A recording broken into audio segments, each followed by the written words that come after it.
नहीं तेरे कलीग दोस्त, तू हिपोक्रेट है एक नंबर का भाई। कुरान के मुताबिक तू गलत काम कर रहा है।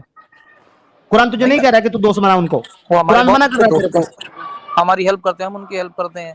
अच्छा अरे तो सिद्धार्थ हम भाई, क्या करें? अपने अल्लाह को बताइए सारी बातें कि जी ये तो मेरी हेल्प करता है, मैं इनकी करता हूँ। अल्लाह तूने क्यों कह दिया कि इनको दोस्त नहीं बनाना? जी 30 मार खां साहब, आप मुस्लिम हैं? जी समीर भाई मुस्लिम अल्हम्दुलिल्लाह। अल्हम्दुलिल्लाह। ये जो मौलाना साहब के खिलाफ फतवा दिया गया है कुरान और हदीस की रोशनी में, इसके ताल्लुक से क्या कहेंगे सर? ये न्यूज़ तो मुझ तक नहीं आई है जनाब, अगर आप पढ़ के सुना देंगे तो मैं उस पर कुछ कमेंट कर सकता हूँ। नहीं पढ़ के नहीं मैं सुनाऊंगा आपको, मैं सीधा आपको वीडियो दिखा देता हूँ मौलाना साहब की ना। ये मौलाना साहब है, इनका नाम है मौलाना इलियासी, चीफ इमाम है फिलहाल हिंदुस्तान के। इनका नाम है इलियासी साहब। इन्होंने अटेंड किया है सर रामलला मंदिर में प्राण प्रतिष्ठा समारोह, और जैसे ही इन्होंने अटेंड किया साहब, इनके ऊपर फतवों की बरसात हो गई। वहां जाके तमाम राम जन्मभूमि ट्रस्ट के द्वारा मुझे निमंत्रण मिला, ऐसे चीफ इमाम होने के नाते मुझे जाना के लिए। मैं 2 दिन तक इस पर बहुत विचार करता रहा कि मुझे क्या करना चाहिए, क्योंकि मेरे लिए ये ऑल इंडिया इमाम ऑर्गेनाइजेशन के चीफ इमाम है राइट नाउ इंडिया के। जी मेरी जिंदगी का ये सबसे बड़ा फैसला था। मैंने फिर फैसला ये लिया कि मुझे जाना है आपसी सौहार्द के लिए, अपने देश के लिए, राष्ट्र हित में। मैंने फैसला लेते हुए मैं अयोध्या चला गया। वहां जाके तमाम अयोध्या वासियों ने मेरा स्वागत किया, साधु संतों ने मोहब्बत का इजहार किया, इस्तकबाल किया। वहां से मैंने अपना एक पैगाम, जो कि पैगाम मोहब्बत, मैंने वहां से दिया। वो पैगाम मोहब्बत जो था, मैंने उसमें कहा कि हमारी सबकी जातियां जरूर अलग हो सकती हैं, हमारे पंथ जरूर अलग हो सकते हैं, हमारे इबादत करने की तरीके, पूजा पद्धति अलग हो सकती है, हमारे सबके धर्म जरूर अलग हो सकते हैं, लेकिन हमारा जो सबसे बड़ा धर्म है इंसान और इंसानियत का है। और हम भारत में रहते हैं, हम सब भारतीय हैं। आओ हम सब मिलकर भारत को मजबूत करें, भारतीयता को मजबूत करें, राष्ट्र सर्वोपरि है। ये पैगाम मोहब्बत जैसे ही दिया, देश के तमाम सारे चैनलों पर, तमाम सोशल मीडिया पर ये मेरा वायरल हो गया। वायरल होने के बाद उनको सबको मालूम हो गया कि इमाम साहब, चीफ इमाम साहब वहां पहुंच गए और उन्होंने ये फतवा जारी कल किया है। वैसे तो मुझे 22 जनवरी की शाम से ही तमाम मेरे नंबर्स पर अलग अलग जगहों से मुझे धमकियां आने लगी, मेरे खिलाफ नफरत अंगेज माहौल बनाने लगे, मेरे खिलाफ उन्होंने जो अब शब्द जो कहने के होते हैं वो कहे, तमाम मुझे अलग अलग जगहों को, मुझे, मेरे परिवार को तमाम बहुत सारा बुरा भला कहा जाने लगा। इसी बीच में कुछ फोन कॉल आए जिनको मैंने रिकॉर्ड कर लिया है, उनके नंबर्स, जिन्होंने मुझे जान से मारने के लिए, मुझे बहुत ज्यादा तकलीफ देने के लिए जिस तरह के फोन आए, वो भी फोन आए, माफी के भी फोन आए। तो लास्ट में कल रात को ही एक फतवा जारी हुआ है, जिनका नाम है मुफ्ती साबिर हुसैनी कासमी, जो शख्स एक इंस्टीट्यूट चलाते हैं मुफ्तियों का, जिनका मुफ्ती क्लासेस के नाम से उनका चलता है। मैं उनको जानता नहीं हूँ, मेरी उनसे कोई जानकारी नहीं है, लेकिन ये सोशल मीडिया के माध्यम से, वो तमाम देश भर के इमामों के माध्यम से मेरे पास अलग अलग जगहों से फतवा आना शुरू हो गया था। क्योंकि उन्होंने इसमें मेरा एक नंबर है, मेरा मोबाइल का नंबर, उन्होंने इसमें ये मेंशन कर दिया है अपने फतवे के अंदर, जिसमें उन्होंने साफ तौर पे मेरा नंबर जाहिर करके तमाम पूरे देश के लोगों को मेरा नंबर दे दिया, इमामों को दे दिया, ये फतवा जारी कर दिया। उनसे इन्होंने कहा है कि ये माफी मांग लें, मेरा बायकाट कर रहे हैं, और मुझसे उन्होंने कहा है कि आप जो है इस्तीफा दें, वरना आप अपना अंजाम सोच लें। इसमें उन्होंने 4 बिंदु इसमें बुनियादी हैं, 4 बिंदु इसमें बुनियादी हैं। एक बिंदु उनका यह है कि आप प्राण प्रतिष्ठा में क्यों गए? आप चीफ इमाम हैं, आपको जाने का अधिकार ही नहीं है, आप इसलिए आप पर कुफ्र का फतवा जारी होता है। दूसरा बिंदु उन्होंने ये दिया है कि आपने इंसानियत को धर्म से ऊपर कर दिया है, ये आपका गुनाह है, इसलिए आप पर फतवा जारी होता है। तीसरा गुनाह यह है कि आपने धर्म से ऊपर उठकर आपने कहा है कि राष्ट्र सर्वोपरि है, देश को आपने ऊपर बना दिया है, इसलिए आप भी इस फतवे के लिहाज से आप खारिज हो गए। लिहाजा अब आप पर कुफ्र का फतवा जारी कर दिया गया है और तमाम अलग अलग जो उसकी सजाएं हैं इसमें मुकर्रर कर दी गई। लेकिन मैं उनसे ये बात कहना चाहता हूँ, फतवे के पहला तो पॉइंट ये है कि आप प्राण प्रतिष्ठा समारोह में क्यों गए, नंबर 1, इसलिए आप पर कुफ्र का फतवा लगाया जाता है। नंबर 2, आपके ऊपर कुफ्र का फतवा इसलिए लगाया जाता है क्योंकि आपने इंसानियत को मजहब से ऊपर कर दिया। तीसरा, आपके ऊपर कुफ्र का फतवा इसलिए लगाया जाता है क्योंकि आपने नेशन को, देश को सर्वोपरि कहा है, आपने देश को, नेशन को मजहब से ऊपर कर दिया। चौथा, आपके ऊपर कुफ्र का फतवा इसलिए लगाया जाता है क्योंकि आपने आपसी भाईचारे को देश से, इस्लाम से ऊपर कर दिया सर, इसलिए आपके ऊपर कुफ्र का फतवा लगाया जाता है। तो जाहिर सी बात ये हुई सर इच्छा मृत्यु साहब, 4 पॉइंट निकल करके ये आए कि ना तो इस्लाम में इंसानियत है, ना तो इस्लाम में भाईचारा है, ना तो इस्लाम में नेशन का कॉन्सेप्ट है, और ना इस्लाम में गैर मुस्लिमों की इबादत गाहों पर जाने की इजाजत है। Clear sir? डेफिनेटली सिद्धार्थ भाई। ओके सर, तो अब हम 30 मार खान साहब से पूछते हैं, सर ये जो इनके खिलाफ फतवा जारी किया गया है behalf of Islam, behalf of Quran and हदीस, इसके ऊपर आप क्या कहेंगे? क्या ये फतवा इनके खिलाफ सही जारी किया गया है या गलत जारी किया गया है? पर मतलब कहाँ से, मतलब किस देवबंद से या किस बरेलवी के जो है अपना अलग अलग चलिए, इंस्टीट्यूशन से इन्होंने बताया है कि अलग अलग इंस्टीट्यूशन से मुझे अलग अलग फतवे जारी किए गए हैं, जो कि मुझे सोशल मीडिया से मिले हैं, अलग अलग इमामों ने मुझे भेजे हैं। और एक साहब का इन्होंने नाम लिया है, कोई कासमी साहब है। अब कासमी जो है वो देवबंद मदरसे के होते हैं, देवबंद के तो हैं, हाँ। उन्होंने भी फतवा जारी किया इनके ऊपर। जी मतलब ये मामले में अहले हदीस, बरेलवी और ये सब एक ही प्लेटफॉर्म पे आके मतलब एक फतवा जारी किया है इनके ऊपर, जो है कुफर एग्जैक्टली का। एग्जैक्टली सबने एज इट इज। जी मैंने इनका पूरा इंटरव्यू सुना है अभी जो आपने चलाया था। इसमें कुछ पॉइंट्स तो मुझे मौलाना जो कहे उनकी सही भी लग रही है, बट उन्होंने ये बोला कि आओ भाजपा को मजबूत करें। मेरे ख्याल से ये एक जो है वो पॉलिटिकल स्टेटमेंट भी उन्होंने नहीं, दिया है। उन्होंने पूरे स्टेटमेंट में एक भी बार नहीं कहा आओ भाजपा को मजबूत मजबूत करें। अगर आपने ये दिखा दिया मुझे, भारतीय जनता को मतलब तो बीजेपी भारतीय की जनता तरफ। का मतलब भारतीय जनता पार्टी नहीं होता ना भाई। ओके ठीक है, अगर हम उसको भी निकालते हैं तो मुझे कोई इसमें मतलब बहुत और उन्होंने भारतीय जनता भी नहीं कहा, यह भी आप मिसकोट कर रहे हैं। फिर उन्होंने कहा है कि आओ हम भारत को एकजुट करके मजबूत करें। भारत का मतलब देश की बात कर रहे हैं, वो ना कि किसी पार्टी की। तो आप इस पे मेरा क्या पॉइंट चाहते हैं? मैं आपसे ये जानना चाहता हूँ, ये जो फतवा इनके खिलाफ दिया गया है अकॉर्डिंग टू इस्लाम है कि इस्लाम के खिलाफ है?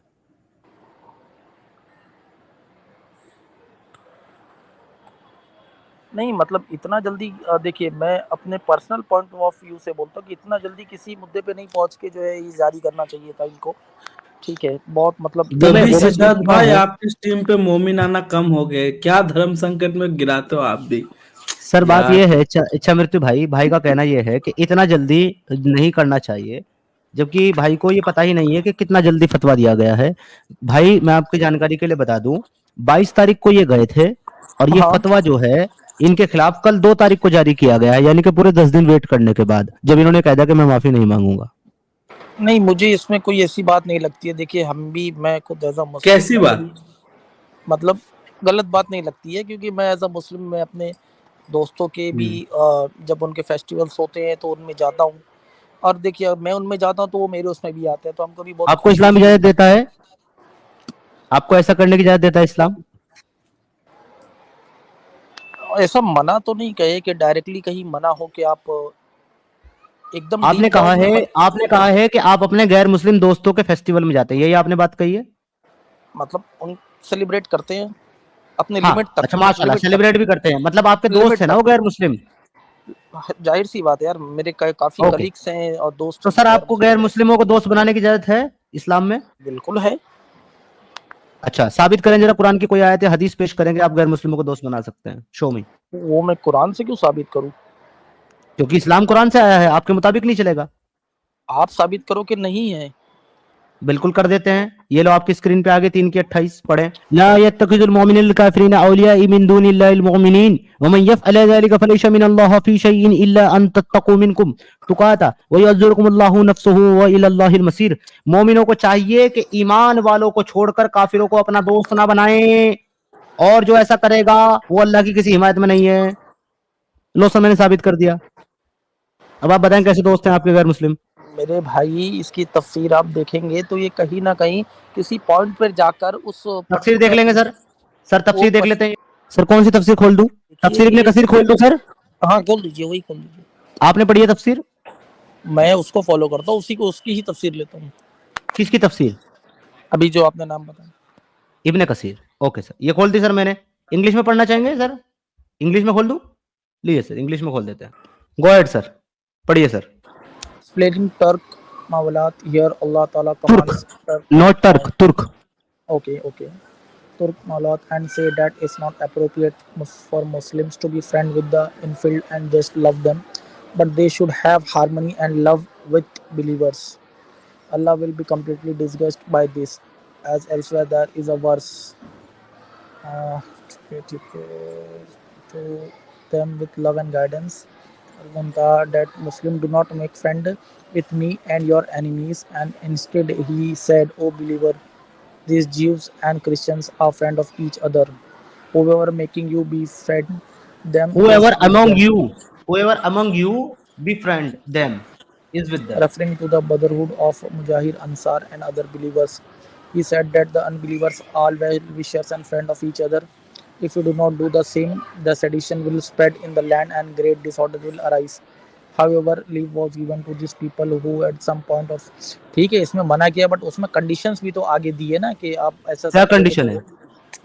ये देखिए लाइन पे वो एक बार हम जी एक मिनट हाँ कहाँ पे वो लाइन जी सर, बताएं कौन सी लाइन, कौन सी कंडीशन? हाँ unbeliever are well wishers and friends of each other. If you do not do the same, the sedition will spread in the land and great disorder will arise.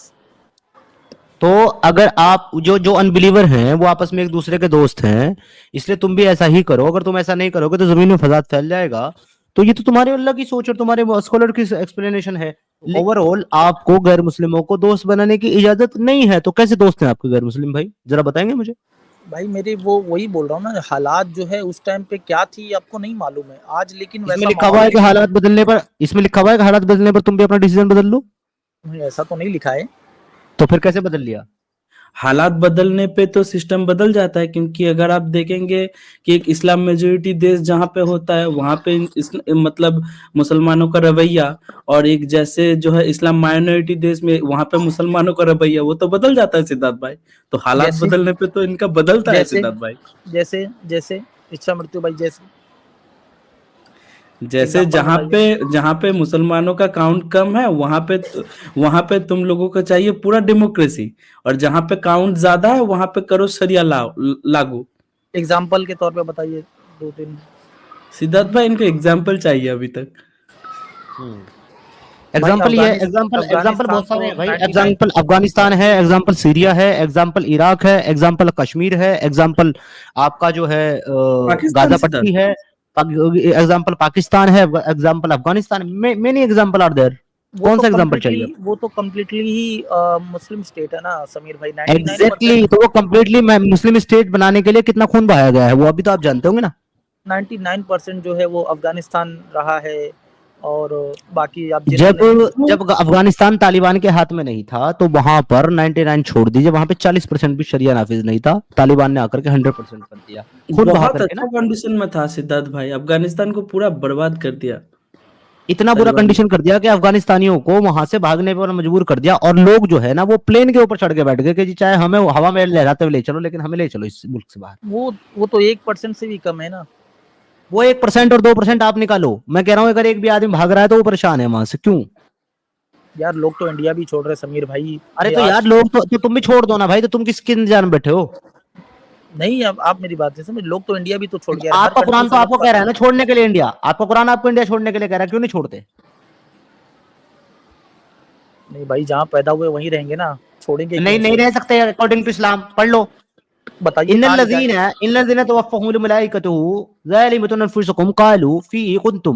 यानी कि यहाँ पे लिखा गया जो लोग अपनी जानों पर जुल्म करने वाले हैं, जब फरिश्ते उनकी रूह कब्ज करेंगे तो उनसे पूछते हैं कि तुम किस हाल में थे। वो जवाब देते हैं हम अपनी जगह बहुत कमजोर और मगलूब थे।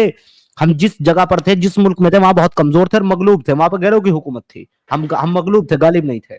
फरिश्ते कहते हैं क्या अल्लाह ताला की जमीन कुशादा ना थी कि तुम हिजरत कर जाते, वहां से चले जाते? यही लोग हैं जिनका ठिकाना जहन्नम है, और वो पहुंचने की क्या ही बुरी जगह है।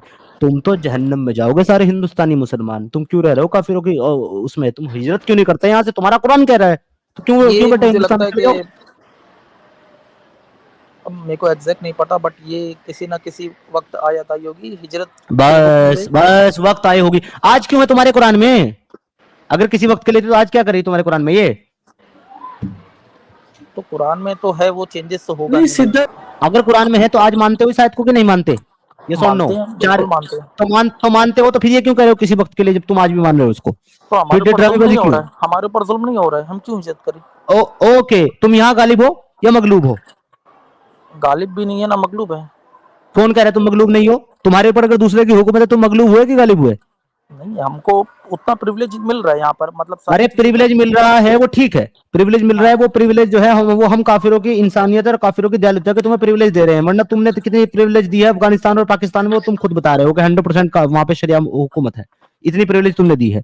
ये हिंदुस्तान है जो तुमको प्रिविलेज दे रहा है। लेकिन मैं ये कह रहा हूँ कि हुकूमत किसकी है? काफिरों की कि मुसलमान इस्लाम की? किसकी हुकूमत है? नॉन मुस्लिम्स की है। तो क्यों रह रहा है नॉन मुस्लिम की हुकूमत में, जब अल्लाह कह रहा है कि तू यहाँ से हिजरत कर जा? तो कहाँ जाए? हमें क्या पता, अपने अल्लाह से पूछ। मैं वही बोल रहा हूँ ना, ये हिजरत के वक्त आई थी, उस वक्त जब अरे भाई ये हिजरत के वक्त नहीं आई थी, ये सूरह निसा में आयत नंबर 97 है, हिजरत के वक्त नहीं आई थी बेवकूफ इंसान। इस टीम से मैंने ऊंची आवाज भाईजान, में बात नहीं की, आप चिल्ला रहे हैं यार। भाईजान मैं चिल्ला नहीं रहा हूँ, मेरा लहजा मेरी ही कोई ऐसा गलत बात है। है तो आप उसको नॉर्मली बोल दीजिए, मैं एक्सेप्ट करता अब हूँ। ठीक है यार, सॉरी बोल दिया भाईजान, आपको सॉरी बोल दिया, आपका मेरी जान लोगे हूं क्या, बच्चे की जान लेवेगा। हाँ भाई ठीक है, सॉरी भैया। ठीक है। हाँ तो continue। भाई साहब, ये जो 4 नंबर पे आज सूरा रखी हुई है आपने, सूरा अन-निसा, ये 4 नंबर पे नाजिल नहीं हुई है प्यारे भाई, ये 4 नंबर पे नहीं नाजिल हुई है। ये कितने नंबर पे नाजिल हुई है और कहाँ नाजिल हुई है आपको पता है सर? आप कह रहे हैं हिजरत के मौके की बात है, हिजरत के मौके की बात नहीं है, हिजरत के मौके की सूरा भी मैं दिखा दूंगा। ये 92 नंबर पे नाजिल हुई है सूरा अन-निसा, 92 हिजरत के बाद। देखना समीर चाहते हैं भाई, आप? समीर भाई दिखा देखिए, दिखा मैं दिखा देता हूँ, हमने नहीं अभी नहीं तक दिखा इतना देता ही। हूँ, वेट वेट हाँ, वेट आप वेट आप दिखा दिखाइए, मैं बोलता भी ये रहता देखे, हूँ। ये देखे और ये देखे, ये देखे अन-निसा 4 मदनी, नॉट मक्की, मदनी। ओके, तो फिर कैसे कह सकते हो हिजरत के मौके की जब मदीना में नाजिल हो रही है? हिजरत के बाद। जी प्यारे भाई, अब और कौन सा बहाना है? बहाना नहीं है, मैंने तो अपना एक ये दिया था, मुझे नहीं मालूम था, अभी आपने दिखा दिया मुझे। चले तो अब जा रहे हैं आप हिजरत करने? नहीं, हिजरत तो नहीं करेंगे भाई, अपने देश में रहते अपने देश से तो प्यार जहन्नम जा करेंगे रहे हैं? और क्या। तो जहन्नम जाने की तैयारी कर रहे हैं? नहीं, बिल्कुल जन्नत जाने की तैयारी करना है, जन्नत ही जाना है, तो फिर जन्नत ही तो फिर जाना है। देश की हुकूमत का तख्ता पलट करोगे? यहाँ की पलट करके हुकूमत यहाँ पे शरिया ना कानून नाफिज करोगे? यार मेरे भाई 200 से ज्यादा देश हैं, कितने में शरिया लागू होगी ये बताइए ना मुझे। अरे तो फिर भाई इसके अलावा कोई सूरत नहीं बचती अब, या तो जहन्नम जाओ, या तो फिर यहाँ का तख्ता पलट करके, या तो यहाँ से हिजरत करो, या तो फिर यहाँ का तख्ता पलट करके इस्लामी हुकूमत कायम करो। तुम्हारे पास 3 ही रास्ते हैं, चौथा नहीं है। या तो तुम जहन्नम चले जाओ यहाँ रह करके, एक दूसरा ये है, या तुम जो है यहाँ से हिजरत कर जाओ, किसी इस्लामी मुकालिम में चले जाओ। तीसरा तुम्हारे पास ये है कि यहीं की हुकूमत का तख्ता पलट कर दो और यहाँ की इस्लामी हुकूमत कायम कर दो। 3 में से कौन सा पसंद है बताओ? जहन्नम तो जाना नहीं है। तो फिर बचे 2, तख्ता पलट करना या फिर यहाँ से हिजरत करना, कौन सा करोगे? देखिए, तख्ता पलट गया, पावर में आएंगे तो फिर इस्लामिक रूल भी आएगा, और क्या है। तो कब आओगे? वाह, जाग गया अंदर का। जबरदस्त। देखो भाइयों, आपने 30 मार खां साहब का मारा हुआ शेर देख लिया। उनका कहना है कि भैया तख्ता पलट करके यहीं को इसी को बदलेंगे, इस्लामी हुकूमत लाएंगे, ना तो हिजरत करेंगे ना तो जहन्नम जाएंगे। माशाल्लाह माशाल्लाह। आपको मैं बड़े प्यार से हिंदुस्तानी कॉन्स्टिट्यूशन के मुताबिक गद्दार कह सकता हूँ कि नहीं कह सकता हूँ, जब आप देश का तख्ता पलट करना चाहते हैं? क्योंकि आप देश का तख्ता पलट करना चाहते हैं। ये तख्ता पलट वाली क्या बात आ गई यार? बिल्कुल, तो जब आप इस्लामिक हुकूमत लाओगे तो गैर मुस्लिम इस्लामी हुकूमत को हटा करके चलाओगे? इस्लामिक हुकूमत आएगा, कॉन्स्टिट्यूशन के थ्रू आएगा मेरे भाई। कॉन्स्टिट्यूशन को मानता है इस्लाम? मानता है, कई हद तक मानता है। कहां तक? एक आयत पेश करो, एक आयत पेश करो, एक आयत पेश करो कि इस्लाम जो है वो कॉन्स्टिट्यूशन को मानता है, देश के कानून को मानता है। शो मी यार, सिंगल वर्स। सब अलग अलग देश है तो सबके अपने अपने कॉन्स्टिट्यूशन। अरे सब देशों को छोड़ दो, इस्लाम की बात कर रहे हैं अभी हम। इस्लाम मानता है, देश के कॉन्स्टिट्यूशन को साबित करो, बस निकल गई हवा। बट हमको ये भी तो नहीं सिखाया जाता है कि कॉन्स्टिट्यूशन से आप नफरत करो भाई। ओके, तुमको मोहब्बत कहाँ सिखाई जा रही है, मैं तो पूछ रहा हूँ। मोहब्बत नहीं सिखाई जा रही तो, लेकिन नफरत। तो फिर नफरत ही सिखाई जा रही है ना, अगर मोहब्बत नहीं सिखाई जा रही। अगर तुमको ये कहा जा रहा है जहां जिस निजाम में तुम मगलूब हो, कमजोर हो, या तो वहां ताकतवर बनो, अपने आप को इकट्ठा करके और उसका तख्ता पलट करो, और अगर नहीं कर सकते तो वहां से हिजरत कर जाओ, तो फिर तुमको नफरत ही तो सिखाई जा रही है। और तुम कह रहे हो कि हम बिल्कुल इस्लामी हुकूमत लेकर के आएंगे, तो जाहिर सी बात है कि तुम देश के गद्दार हो। हम तुम जैसे लोगों को गद्दार कहते हैं, इसलिए तो कहते हैं मुसलमान गद्दार हैं, क्योंकि जो अपने इस्लाम को फॉलो करता है कंपेयर टू देश, वो भाई हमारे लिए गद्दार है प्यारे भाई। यू आर इसलिए कहा जाता है कि मुसलमान जाने तो नहीं सिखाया जाता है कि अपने कॉन्स्टिट्यूशन से, अपने भारत से, या जिस कंट्री में रहते हो उससे गद्दारी करो। अरे तो देश का कॉन्सेप्ट है कहाँ मजहब इस्लाम में मेरे भाई, नेशन का कॉन्सेप्ट नहीं है, उम्मा का कॉन्सेप्ट है इस्लाम में। और उम्मा जो है वो पूरी दुनिया की, मोहम्मद सल्लल्लाहु अलैहि वसल्लम की जितनी भी उम्मत है वो सारी एक होगी और उनका एक ही खलीफा होगा। यही इस्लाम का कॉन्सेप्ट है मेरे भाई, इसको कॉन्सेप्ट ऑफ खलीफा कहा जाता है। इसमें देश का कॉन्सेप्ट है ही नहीं। देश ये की सारी टेस्ट सिचुएशन जो आप बोल रहे हो वो आज 500 या 1000 साल बाद या 2000 साल बाद जाके वो क्या सिचुएशन होगी पता नहीं, but as of current possible नहीं है। और आप पॉसिबल तो इसलिए नहीं है, पॉसिबल तो इसलिए नहीं है क्योंकि वो मेरे प्यारे भाई इंसानों के बनाए हुए कानून पर चल रही है, अल्लाह के बनाए हुए सो कॉल्ड कानून पे नहीं चल रही है दुनिया। अगर ये अल्लाह के बनाए हुए सो कॉल्ड कानून पे चल रही होती तो आज भी गुलाम बनाए जा रहे होते, लौंडिया उठाई जा रही होती, मार्केटों में बेची जा रही होती, कत्लेआम हो रहा होता, इस जिहाद हो रहा होता, इस्लाम को तबलीग किया जा रहा होता, जिजिया लिया जा रहा होता। आज ये सारे काम इसलिए नहीं हो रहे क्योंकि तुम लोग मगलूब हो, और मगलूब होने की शक्ल में ही तुमको हिजरत करनी है वहां जहां तुम गालिब हो। चले जाओ अफगानिस्तान, क्यों बैठे हो हिंदुस्तान में? तो छोड़ ही दो, जुल्म का तो नाम भी मत लेना। सुनो मेरी बात, सुनना मेरे पहले भी तो गाजा यहाँ है क्या? मैं जिम्मेदार हूँ क्या गाजा के लिए, या तुम जिम्मेदार हो? तुम गाजा का रोना क्यों रोते हो? अबे सुनो मेरी बात, सुनो मेरी बात भाई, 30 मार खा भाई, तुम गाजा का तो रोना लेकर के बैठ जाते हो। ये जो तुम यहाँ हिंदुस्तान में रह करके वो जो कश्मीरी पंडितों को मारा गया, 5 लाख से ज्यादा लोगों को जो है ना बेघर किया गया, और हजारों लड़कियों को रोड पे नंगा करके काटा गया, उनका रोना कब रोगे तुम? तुम्हें गाजा की तो बड़ी पड़ी हुई है, ये तुम्हें आसपास के नहीं दिखते?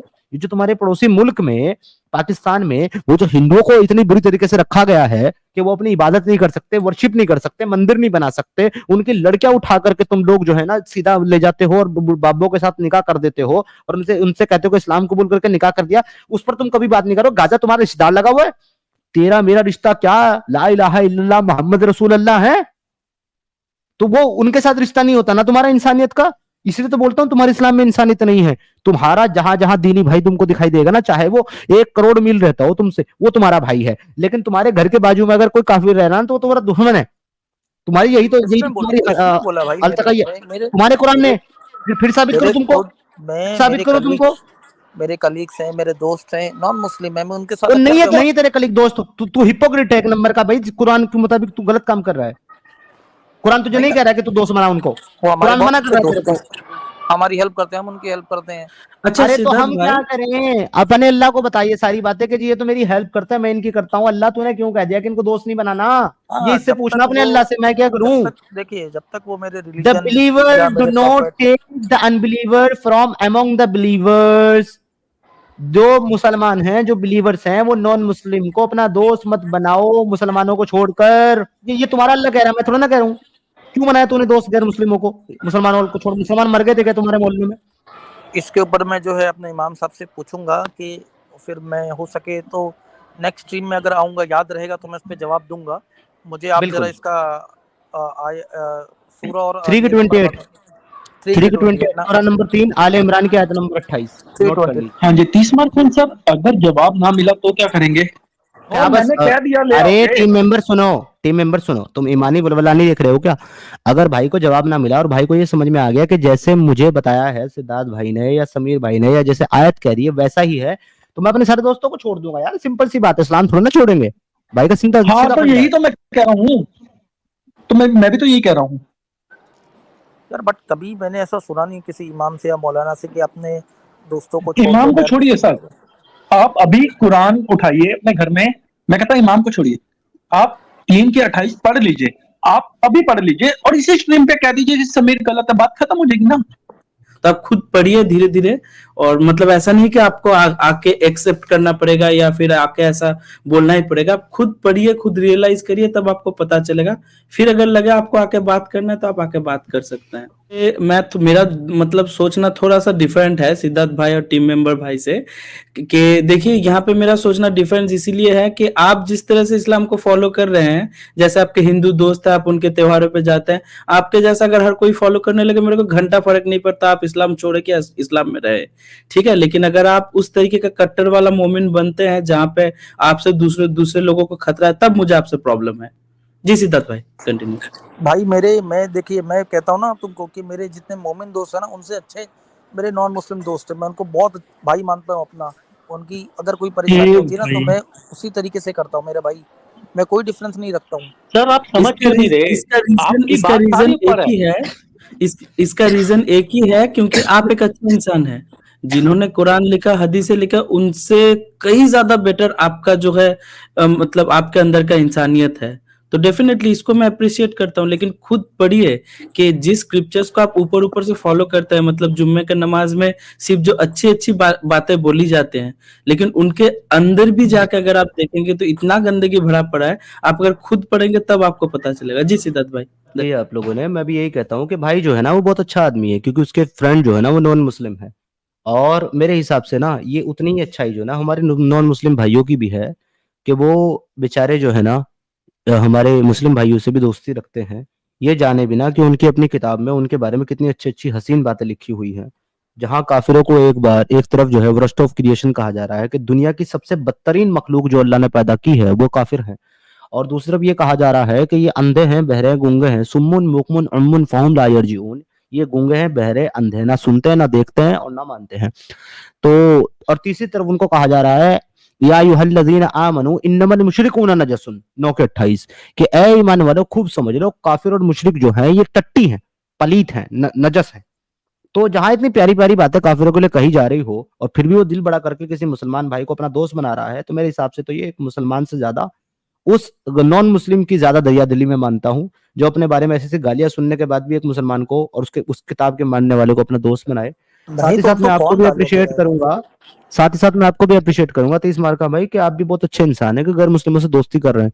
मगर मसला यहाँ पर ये नहीं है ना कि आप क्या मानते हैं, सर मसला यहाँ पर यह है कि इस्लाम का क्या हुक्म है, और इस्लाम का क्लियर हुक्म है कि आप गैर मुस्लिमों को दोस्त नहीं बना। और ऐसा नहीं कि मैंने एक सिंगल आयत आपको दिखा दी, ये लीजिए मैं आपको मल्टीपल ढेरों दिखा देता हूं सर। ढेर कीजिए 5 की 51 कहती है ए ईमान वालो यहूदियों नसारा को दोस्त ना बनाओ, ये एक दूसरे के दोस्त हैं, और जो शख्स तुम में से इनसे दोस्ती रखेगा वो भी इन्हीं में से होगा।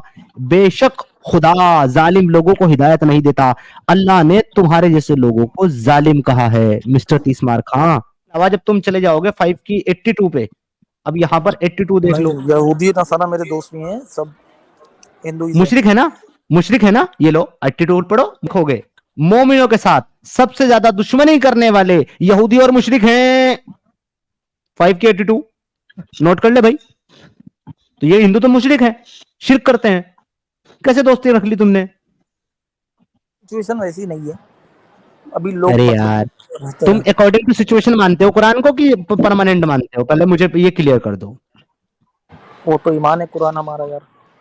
तो फिर सिचुएशन कहां से लेके आ रहे हो? जब तुम परमानेंट मानते हो कुरान को तो फिर सिचुएशन क्यों घुसा रहे हो भाई इसमें? देखिए सिचुएशन का मतलब ही नहीं होता ना फिर। भाई समीर भाई मैं आई थिंक मैं कंफ्यूज हो गया अभी थोड़ा सा, मैं अभी जवाब नहीं दे पाऊंगा कुछ भी, बट अभी हमारा जो डिस्कशन हुआ अच्छा लगा मुझे। पीर की रात को आप आइएगा प्लीज, इन सवालों को जवाब लेकर के आइएगा 5 की 28, 5 की 51 और 5 की 82 पर, ठीक है जी? कि आप जो जवाब तलाश करिएगा ना वो अपनी सेटिस्फेक्शन के लिए कीजिएगा। अब आप कह रहे हैं कि जी आप कंफ्यूज हो गए, क्योंकि मैंने जो आपको रेफरेंस दिखाए हैं उनसे आपके दिमाग में जो है ना उथल पुथल शुरू हो गई है।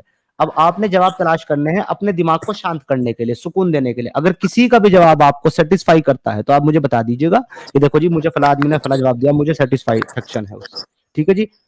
और फिर मैं जवाब का आपको या तो काउंटर दे दूंगा या तो मैं आपके जवाब को मान लूंगा। सही हो गया? हाँ ठीक है, ये बेटर रहेगा। ठीक है सर, एक और देख लीजिए आप एक और आयत मैं आपको दिखा देता हूँ साथ ही साथ। वो 4 की 144 है, सूरा अन-निसा की आयत नंबर 144 सेम है जी, मैंने कोट की थी कुछ टाइम पहले। ए अहले ईमान, मोमिनों के सिवा काफिरों को दोस्त ना बनाओ। क्या तुम चाहते हो कि अपने ऊपर खुदा का ये क्या है जी सरई इल्जाम लो, यानी कि जो काफिर हैं उनको दोस्त मत बनाओ। और क्या तुम चाहते हो कि खुदा तुम्हारे पर सरई इल्जाम दे, यानी कि तुमसे अल्लाह नाराज हो जाए और तुमको जहन्नम में डाल दे? ये 4 की 144 है सर। हमने ये कभी भी नहीं बोला है कि मुसलमान जो है ना भारत का वो सारे मुसलमान कट्टर हैं। हम ये बोलते हैं कि ये जो आइडियोलॉजी है ना इस्लाम, ये कट्टर है और ये इसी की वजह से मुसलमान कट्टर होता है। अब आपको अगर कोई चीज नहीं पता है और आप उसको फॉलो नहीं कर रहे हैं इस्लाम की, लेकिन आपको वो कल बता दी जाए तो अब इल्म आ जाने की वजह से आपके जिम्मे है कि आप उस चीज को फॉलो करो, नहीं तो आप गुनाहगार होंगे। अगर लाइल्मी थी, नहीं मालूम थी कोई चीज और नहीं फॉलो करी, उस पर गुनाह नहीं होता सर। गुनाह उस पर होता है कि पता चलने के बाद फॉलो ना करें। अब आपको ये पता चल गया है और आप इस पर रिसर्च करके ये जान लेते हैं कि हाँ ये ऐसा ही है, काफिरों से दोस्ती नहीं कर सकता मैं, उसके बाद भी आप दोस्ती रखते हैं, तो या तो फिर आप जो है इस्लाम की नजर में गुनाहगार है और अल्लाह की नजर में गुनाहगार है। अब आपके पास 2 ही रास्ते बचेंगे फिर उसके बाद, या तो आप उन दोस्तों को छोड़ दें या तो फिर आप इस्लाम को छोड़ दें। जी दैट्स ऑल। उसके काउंटर में मैं कुछ ना कुछ आपको पेश करके पूछ के मैं आपको बता नहीं, दूंगा। कुछ ना कुछ नहीं, मैंने आपको कुरान की आयत दी है, कुरान की आयत के खिलाफ ना तो कोई हदीस ली जा सकती है, ना तो कोई उसूल लिया जा सकता है, ना तो कोई फिक लिया जा सकता है, ना तो कोई जो है इजमा लिया जा सकता। कुरान की आयत को अगर कोई मनसूख कर सकती है हुक्म दूसरा, तो वो दूसरी कुरान की आयत है। तो आप कुरान की आयत लेकर के आइएगा जो इसके अलग, इससे अलग कोई हुक्म दे रही हो। ठीक है सर।